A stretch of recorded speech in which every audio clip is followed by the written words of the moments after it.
Pero anak, paano kung ikaw ang tinamaan ng balang yon? O baka ikaw yung target ng kriminal na yon? Hayop na Marcos na yan. Matapos kanyang walang hiyain, lalo ka pa niya ipapahamak?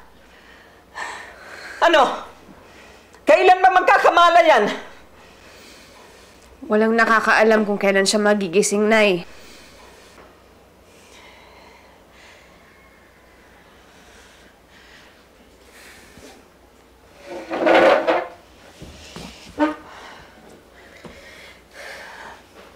Pero iniisip ko na rin.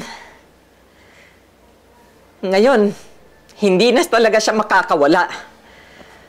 Parang nakawala pa rin siya, Nay. Dahil hindi naman siya nakakulong. Dapat nasa bilangguan siya, hindi sa ospital.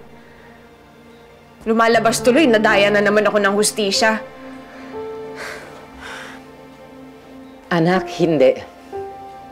Dahil ikaw, pwede ka pang magkaroon ng magandang kinabukasan. Nandito kami. Marami kami dito nagmamahal sa'yo. Pero siya wala. Mag-isa siyang nakakulong sa gulay niyang katawan. At kung magigising siya, talagang habang buhay siya makukulong. Hindi din habang buhay na eh. 40 years lang ang reklusyon perpetua. Tapos ano, makakalaya din siya. Kung maibabalik naman ang death penalty, wala din. Dahil hindi nila sinama ang rape sa death penalty. Nagtatalo tuloy yung isip at puso ko.